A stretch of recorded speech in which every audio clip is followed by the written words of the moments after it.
भजन 103। इसका जो टाइटल है, इसका जो सिरलेख है, परमेश्वर का प्रेम है। पर ये भजन संहिता, जैसे हमने पिछले संडे एक भजन पढ़ा था, उसमें हमने आराधना के बारे में सीखा था। किसके बारे में सीखा था? क्या कोई बता सकता है कि भजन नंबर कितना था? वो 100 नंबर भजन था।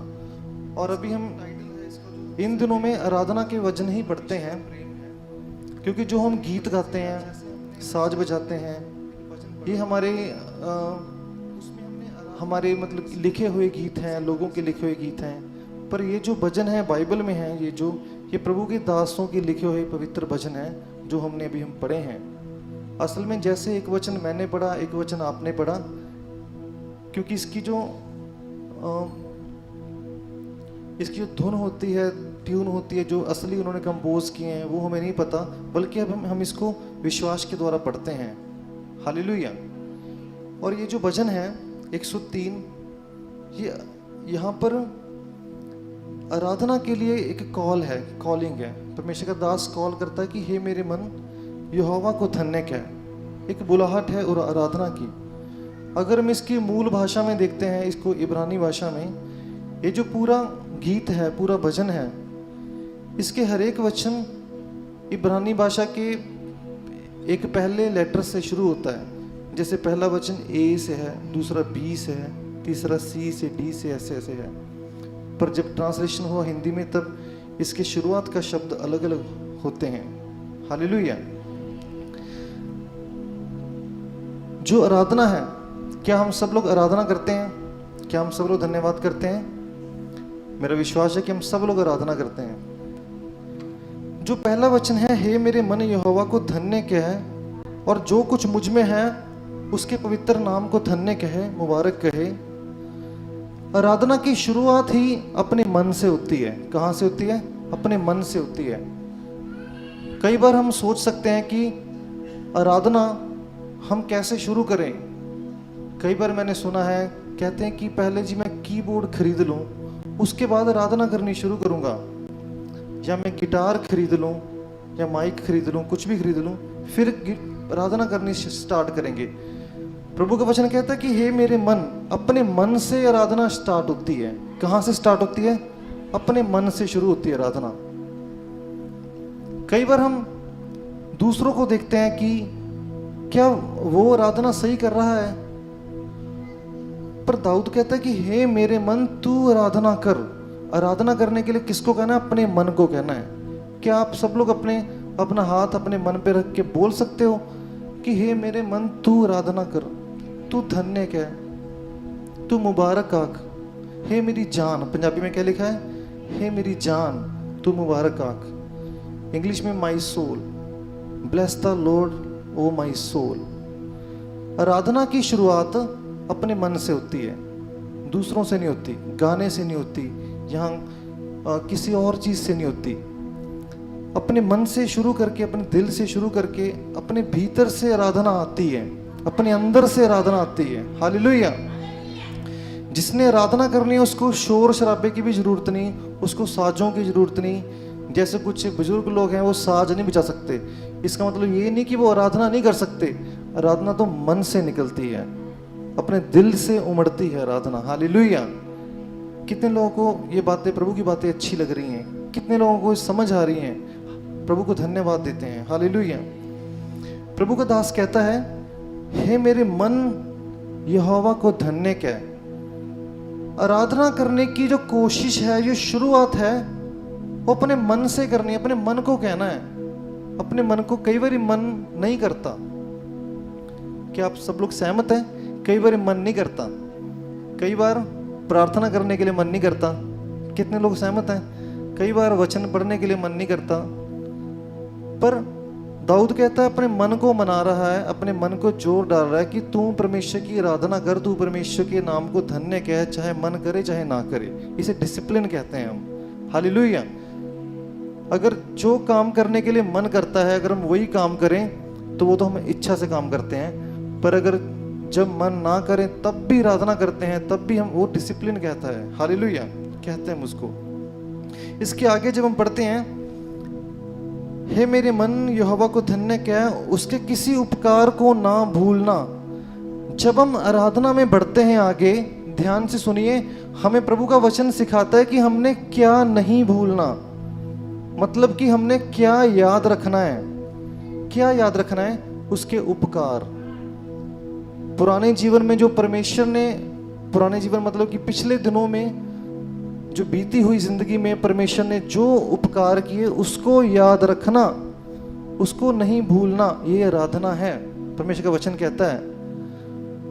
कई बार हम अपने मन में ना बहुत सारी बातें रखते हैं, जो जरूरी बातें नहीं वो भी मन के अंदर डाल के रखते हैं। जो जरूरी बातें नहीं वो मन के अंदर डाल के रखते हैं, याद करके रखते हैं। परमेश्वर का वचन दूसरे वचन में कहता है, दाऊद कहता है कि अपने मन में वो सारी बातें डालो, वो सारी चीजें याद रखो जो परमेश्वर ने आपके लिए की है। हालेलुया। जब आराधना करने में मुश्किल आती है तब देखना है कि हमारे मन में क्या है। क्या वो सारे उपकार हैं जो परमेश्वर ने किए, या फिर इधर उधर की बातें हैं। मैं आपको एक बात बताता हूं, दूसरों की बातें याद रखना बहुत आसान होता है, पर परमेश्वर के किए हुए कामों को अपने दिल में संभाल के रखना मुश्किल होता है। जब हमारे दिल परमेश्वर के उपकारों से भरे रहते हैं तब दूसरों की बातें दिल में नहीं आ सकती, क्योंकि पहले से भरे हैं वो। हालेलुया। जो गिलास पहले से ही भरा है हम उसको नहीं भर सकते। जो मन परमेश्वर के उपकारों से पहले से ही भरा है, अपने दिल में परमेश्वर के काम आप याद करें एक बार। कितने कितने काम परमेश्वर ने किए हैं। आज हम साल के लगभग मध्य में हैं, विचकार में हैं। कितने कितने काम परमेश्वर ने हमारे साथ किए, कितने उपकार किए, कहाँ से परमेश्वर हमें लेके आया, वो सारी बातों को याद रखना हमारा आराधना का हिस्सा है। जब हम ज़बूर पढ़ते हैं, वहां पर दाऊद ने जब इजरायली लोग मिस्र में थे तब की बातें भी लिखी हुई हैं। कैसे कैसे परमेश्वर उसको लेके आया, कैसे कैसे लाल समुद्र को पार किया, क्या क्या बातें दिल में आई, क्या क्या बातें जीवन में आई, वो सारी बातों को याद करके, उपकारों को याद करके करके परमेश्वर की आराधना करते हैं। हालेलुया। अब मैं आपका ध्यान 3 बातों की ओर लेके जाना चाहता हूं।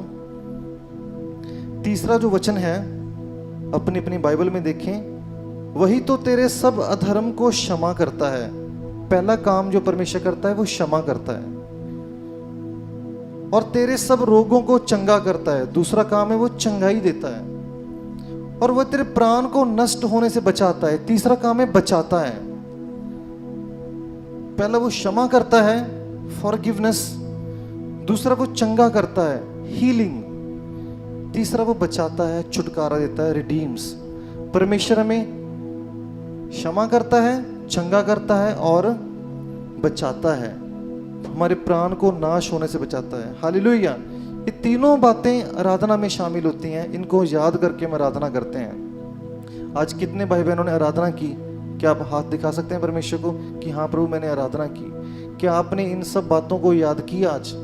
क्या आपने आराधना करते करते परमेश्वर के सारे उपकारों को याद किया?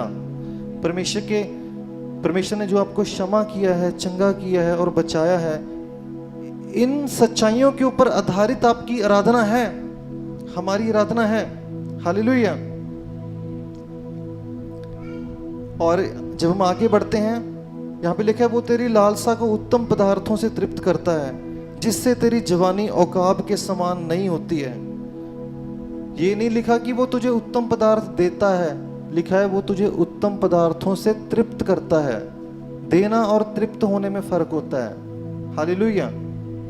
अगर कोई इंसान की जो भूख है, मान लो वो 4 रोटी खाने की भूख है, अगर हम उसको 4 रोटी दे देंगे तो इसका मतलब हमने उसको दे दिया। पर अगर हम 4 से भी अधिक उसको देंगे, उसको खिलाएंगे, वो कहेगा नहीं नहीं मैं तृप्त हो गया, मतलब मेरी जरूरत से ज्यादा मुझे मिल गया। हालेलुया। वो होता है तृप्त होना। जितनी जरूरत है उससे भी ज्यादा परमेश्वर में देता है। हालेलुया। आगे कहते हैं यहोवा पिसे हुओं के लिए धर्म और न्याय के काम प्रकट करता है। बहुत सारी बातें इस वचन में लिखी हैं। अगर मैं आपका ध्यान 10वें, 11वें और 12वें वचन पर लेकर जाना चाहूंगा। उसने हमारे पापों के अनुसार हमसे व्यवहार नहीं किया और ना हमारे धर्म के कामों के अनुसार हमको बदला दिया। जैसे आकाश पृथ्वी के ऊपर ऊंचा है, वैसे ही उसकी करुणा उसके डरवयों के ऊपर प्रबल है। उध्याचल अस्तांचल से जितना दूर है, उसने हमारे अपराधों को हमसे उतनी ही दूर कर दिया। हालेलुया। आराधना करने वाले लोग हमेशा ये ना सोचें कि परमेश्वर मुझसे दूर है। परमेश्वर हमारे समीप है, हमारे पास है। परमेश्वर, उसने हमारे सारे अधर्म को क्षमा किया और फिर से उसने हमें जिलाया है, खड़ा किया है। और 13वें वचन में परमेश्वर का जो प्यार है वो एक पिता के प्यार के अनुसार दिखाया है। जैसे पिता अपने बालकों पर दया करता है, वैसे ही यहोवा अपने डरवयों पर दया करता है। हालेलुया। मनुष्य की आयु घास के समान है। किसके समान है? एक बार पहले भी हमने ये जिक्र किया था। भजन संहिता लिखने वाला मनुष्य की आयु को किसके समान कहता है? घास के समान। और अगर 102 जबूर इससे पहले जो है उसका 3रा वचन पढ़ते हैं, क्योंकि मेरे दिन धुएं के समान हैं। इसी चैप्टर का 11वां वचन पढ़ते हैं, मेरी आयु ढलती हुई छाया के समान है। 3 चीजें हैं यहाँ पर, पहले भी हमने डिस्कस किया था। इंसान की आयु कैसी है? धुएं के समान, स्मोक के जैसे। अभी है तो थोड़े टाइम बाद नहीं है। दूसरा, छाया के समान, परछाई। आपने देखा है सुबह परछाई बहुत लंबी होती है ना, दोपहर तक छोटी, फिर लंबी, फिर होके फिर खत्म हो जाती है रात को, कि रात को परछाई नहीं दिखती। ऐसे ही इंसान की आयु है। और 103 में लिखा है कि मनुष्य की आयु घास के समान है। किसके समान है? घास के समान। आप सबने घास देखा है? कैसे रंग का होता है? ब्राउन कलर का होता है, हरा होता है घास। और हरा घास सबको अच्छा लगता है ना? सबको अच्छा लगता है, हरा घास सबको अच्छा लगता है। पर मैं आपको बता दूं कि उसकी उम्र ज्यादा नहीं होती, ज्यादा लंबी उम्र नहीं होती उसकी। ऐसे ही इंसान की आयु है। और इसके जब हम आगे बढ़ते हैं, अपनी अपनी बाइबलों पर देखें, 17वां वचन जो है, परंतु यहोवा की करुणा उसके डरवयों पर युग युग और उसका अधर्म उसके नाती पोतों पर भी प्रकट होता है। हालेलुया। कोई पंजाबी में ये वचन पढ़ें।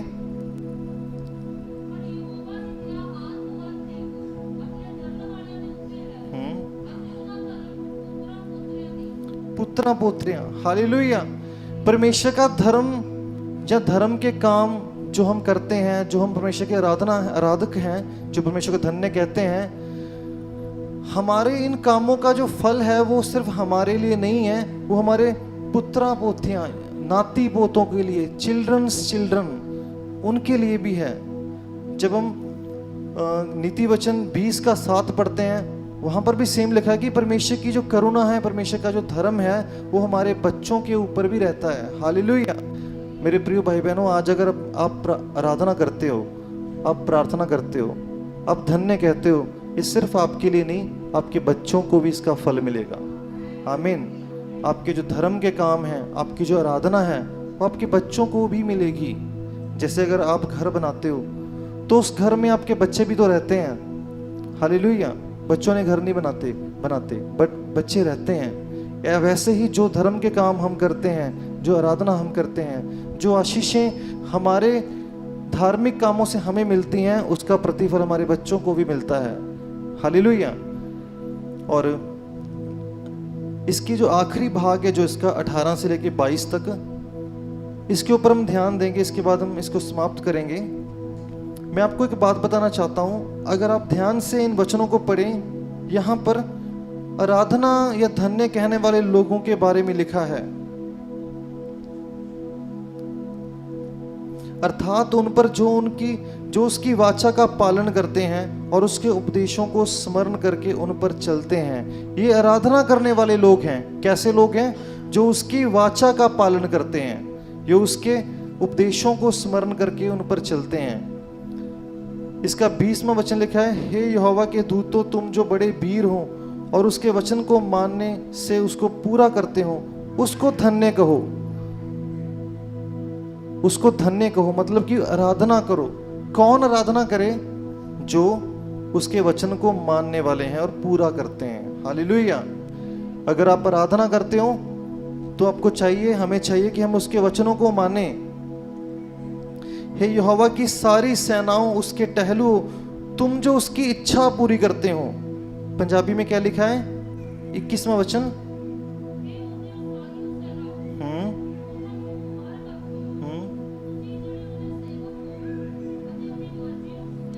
एक बार फिर से माइक में पढ़ना। तुम जो उसकी, हे ओदियो सारियो सेनावो, ਯਹੋਵਾ ਨੂੰ ਮੁਬਾਰਕ ਆਖੋ, ਤੁਸੀਂ ਜਿਹੜੇ ਉਹਦੇ ਸੇਵਕ ਹੋ ਅਤੇ ਉਹਦੀ ਮਰਜ਼ੀ ਨੂੰ ਪੂਰਿਆ ਕਰਦੇ ਹੋ। उसकी मर्जी को पूरा करते हो, उसकी इच्छा को पूरा करते हैं, वो लोग आराधना करें। यहाँ पर दाऊद सबको आराधना करने के लिए कॉल करता है, बुलाता है कि आप आराधना करो, पर वो ये भी कहता है कि जो उसकी इच्छा को पूरा करते हो वो आराधना करें, जो उसकी मर्जी पर चलते हो, जो उसके वचनों पर चलते हो वो आराधना करें। हे यहोवा की सारी सृष्टि, उसके राज्य के सब स्थानों में उसको धन्य कहो। आराधना करने की जगह कौन सी है? पृथ्वी के सारे स्थान, सारी जगह, हम किसी भी जगह पर आराधना कर सकते हैं। और इस भजन की सबसे प्यारी बात ये है कि जिस वचन से ये भजन शुरू होता है उसी वचन में ये भजन पूरा होता है। इसकी पहली और आखिरी लाइन सेम है। आखिरी लाइन भी यही है कि हे मेरे मन तू यहोवा को धन्य कह, और पहली लाइन भी यही है कि हे मेरे मन यहोवा को धन्य कह। इसका मतलब मसीही विश्वासी के जीवन आराधना से शुरू होता है और आराधना पर ही खत्म होता है। हालेलुया। हमारा जीवन आराधना से स्टार्ट होता है, परमेश्वर की महिमा से स्टार्ट होता है, और हमारा जीवन आराधना पर ही खत्म होता है। जब हम बर्थडे सेलिब्रेशन करते हैं तब भी हम प्रभु के गीत गाते हैं, आराधना करते हैं, बच्चे का जन्म होता है। और जब कोई इंसान इस दुनिया से विदा लेता है तब भी हम बाइबल से ही गीत गाते हैं, आराधना करते हैं। हालेलुया। आइए हम अपनी आंखों को बंद करेंगे। हमारा जीवन जो आराधना से शुरू होता है, आराधना पर खत्म होता है, ये परमेश्वर ने हमें दिया है। आइए हम, जैसे दाऊद कहता है कि हे मेरे मन तू यहोवा को धन्य कह, आइए हम सब अपना हाथ अपने मन पर रखेंगे, अपने दिलों पर रखेंगे। हम कहें, हम दूसरों को ना कहे कि तू आराधना कर, तू ताली बजा, तू साज बजा, तू आंखें बंद कर, नहीं, अपने खुद को कहें दाऊद की तरह कि हे मेरे मन तू आराधना कर, धन्य क्या है।